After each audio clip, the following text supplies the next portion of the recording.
السلام علیکم ورحمۃ اللہ وبرکاتہ۔ بھائیوں بہنوں، دوستوں، بزرگوں، عزیزوں، آج ہم آپ کی خدمت میں ایک مسئلہ لے کر حاضر ہوئے ہیں۔ سوال ہمارے پاس یہ آیا تھا کہ شادی ہو گئی، کئی سال گزر گئے، سالوں گزر گئے، لیکن ابھی تک شوہر نے مہر ادا نہیں کیا، بچے بھی بڑے ہو گئے، ان کی بھی شادیاں ہو گئی، یہاں تک کہ شوہر کا انتقال ہو گیا، ابھی تک مہر ادا نہیں کیا گیا ہے۔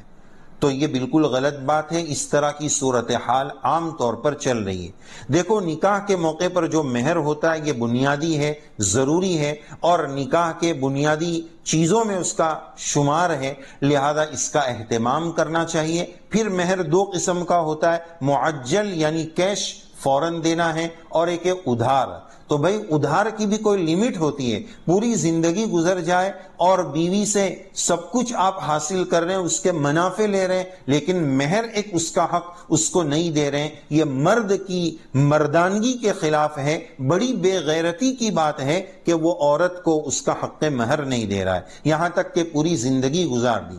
بلکہ ایک وبا اور مصیبت تو یہ بھی چلی ہے کہ زندگی بھر تو دیا نہیں، اب شوہر کا انتقال ہو گیا تو لوگ بیوی کو پکڑ کے لاتے ہیں، ویسے بھی وہ غم کی ماری ہے بیچاری، آج اس کے شوہر کا انتقال ہوا ہے، تو اس کو ایموشنل کرتے ہیں کہ دیکھو آپ اپنے شوہر سے مہر معاف کر دو، ویسے بھی ان کا انتقال ہو گیا ہے، تو زبردستی اس طرح مہر بھی معاف کرا لیتے ہیں، یہ بھی بالکل غلط بات ہے۔ اصل تو یہ تھا کہ زندگی میں جب اللہ نے سہولت دی وہ بیوی کو مہر ادا کر دے۔ اور بعض لوگ یہ بھی کرتے ہیں کہ شروع میں تو ادھار رکھ لیتے ہیں، پھر میاں بیوی بن گئے، سیٹنگ ہو گئی، اب بیوی کو جو ہے پٹا کر وہ مہر معاف کرا لیتے ہیں۔ اس طرح معاف نہیں ہوگا، جب تک وہ دل سے معاف نہ کرے معاف نہیں ہوگا، لہذا اس کا حق مہر اس کو ادا کرنے کی کوشش کرے، فکر کرے۔ اللہ نہ کرے کسی نے ادا نہیں کیا اور شوہر کا انتقال ہو گیا تو اب کیا مسئلہ بنے گا؟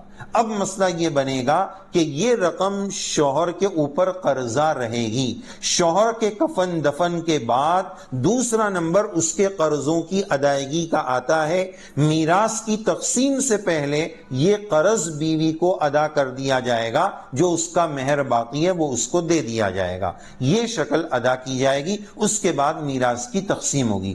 اور کبھی ایسا بھی ہوتا ہے کہ مہر ابھی تک دیا نہیں، شوہر تو زندہ ہے، بیوی کا انتقال ہو گیا، تو اب کیا مسئلہ بنے گا؟ تو اب مسئلہ یہ ہوگا کہ وہ بیوی کا قرضہ شوہر پر ابھی بھی باقی ہے، شوہر وہ قرضہ بیوی کے مال میں ڈال دے، اس کا جو کل چھوڑا ہوا مال ہے، جو اس کی وراثت تقسیم ہوگی، اس وراثت میں وہ اس کی مہر کی رقم ڈال دے، اور اس میں سے اس بیوی یا اس عورت کے وارثوں میں میراث تقسیم ہوگی۔ تو یا تو شوہر کا انتقال پہلے ہو یا بیوی کا ہو، دونوں شکلیں ہم نے آپ کو بتا دی، لیکن آج کل یہ بہت عام چل رہا ہے۔ مالدار لوگ جو شادیوں میں لاکھوں روپے خرچ کر ڈالتے ہیں، لیکن بیوی کے حق مہر کی ادائیگی میں کٹوتی کرتے ہیں، دو نمبری کرتے ہیں، زبردستی معاف کرا دیتے ہیں، معاف کر دیتے ہیں، یہ بالکل غلط بات ہے۔